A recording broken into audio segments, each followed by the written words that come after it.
With as many movies as I watch in a year, it's crazy that within my 20 years of film obsession, I have not seen a single Alien movie. Milk robots, wiener heads, and cats. This franchise has it all, so it was about time I dived down the Alien rabbit hole. So I jumped in preparation for the new film, Alien Romulus. So today we're going to talk about every single Alien movie, and then at the very end we'll rank them from worst to best.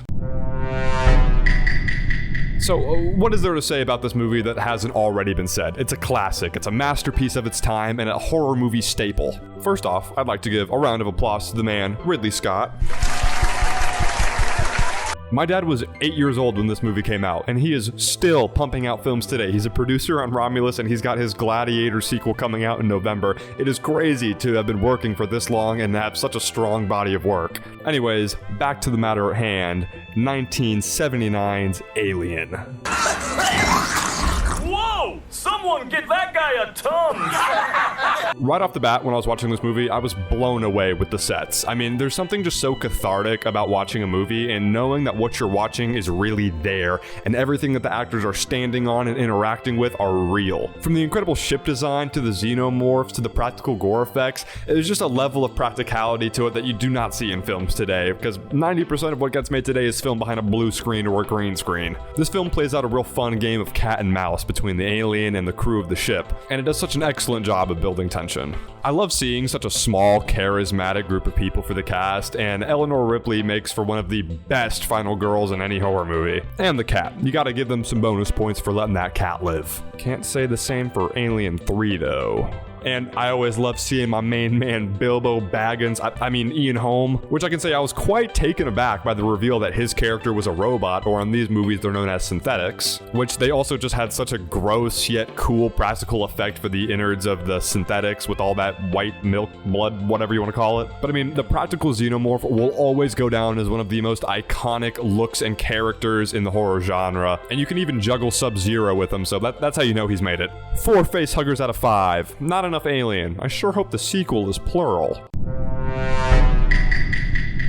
Whoa, too many aliens, go back to just one. We now depart from the intimate spaceship setting of the first movie to this big action blockbuster epic with James Cameron now at the helm, coming fresh off of making Terminator. He thought it was time to add some explosions and gunfire. We're back with Ripley promptly after the events of the first film. Well, not promptly, it was like 56 years after, but you know, it picks up right where she left off in the sleeping pod, which I much appreciated. We get a little bit more insight on the evil corporation that's been sending people out on these missions, which I like, leading Ripley to join this team of Space Marines to go check out this planet where they've lost all communications and get bombarded by our favorite phallic creatures. Now, the first movie had some really great practical effects, but nothing in it really made me tense up that much. But in Aliens, when Newt and Ripley were in that medbay and were getting jumped by the face huggers, I was squealing. Now, I don't know what was so different about the facehuggers from the first movie to this movie, but something about the way they were just scrawling around on the floor, it struck a nerve with me. Now, a lot of this movie is just a really intense game of laser tag with the Space Marines blasting away at the Xenomorph army,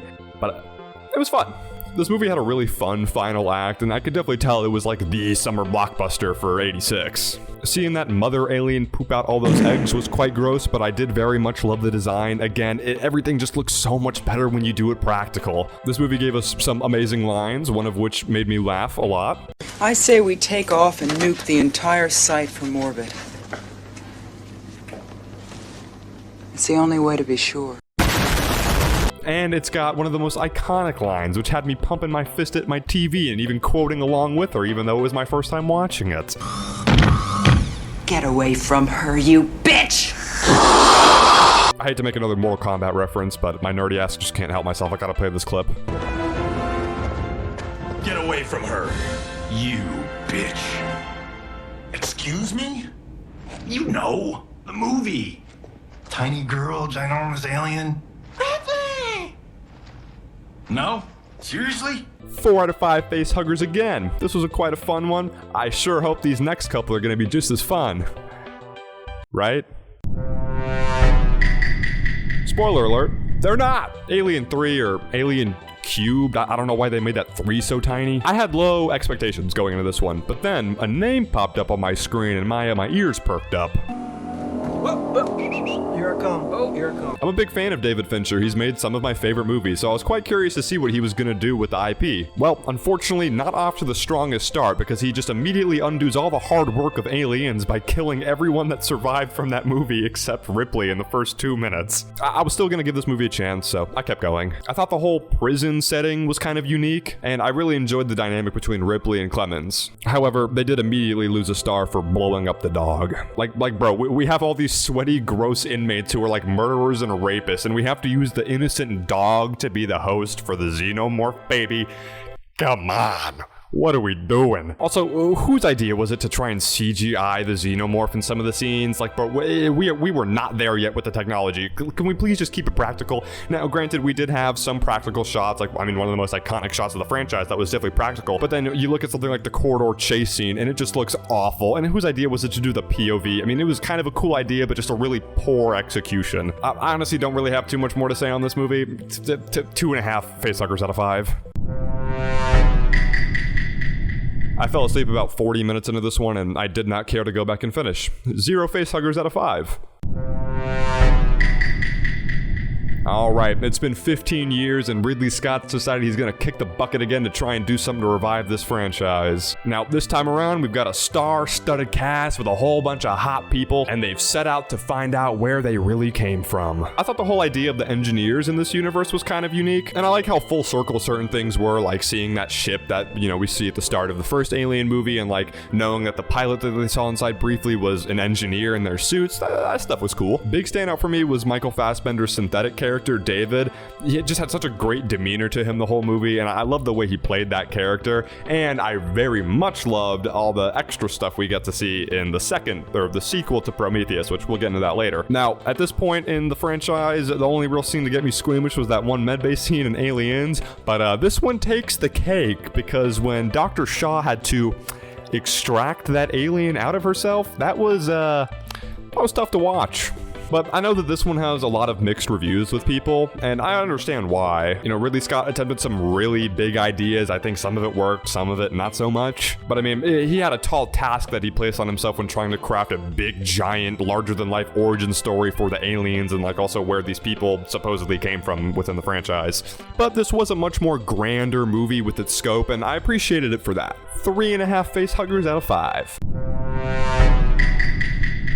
Now, this movie is one of the most slept on, in my opinion, from the entire franchise. It's got a really great cast with one of my favorite actors, Billy Crudup, and it's also got Danny McBride, and he's not playing an insufferable douchebag in this movie. And again, I loved all the scenes with Michael Fassbender when he got to act with himself playing 2 different characters, David and Walter. And they're honestly just 2 of the best characters in the whole franchise for me. Or one character, just Michael Fassbender. I love Michael Fassbender. And like I stated earlier, I never really thought CGI was a good means of, portraying the aliens in these movies. I always thought that practical was the way to go, but I stood corrected with this movie because I can't lie, the CGI xenomorphs in this one were terrifying. I mean, that scene with the baby xenomorph clawing its way out of that guy's back was visceral. And I actually did very much like the lore drops in this movie as opposed to in Prometheus. I thought all the stuff with, David being the one to kind of concoct and make a lot of these different types of aliens and creepy crawlers, it was cool. I enjoyed that. It was a really fun final act, and I'd love to see Michael Fassbender's character come back at some point. I mean, let's be honest, they've been making these movies since my father was 8 years old. I'm sure they'll be making these by the time I have children who are 8 years old. 4.5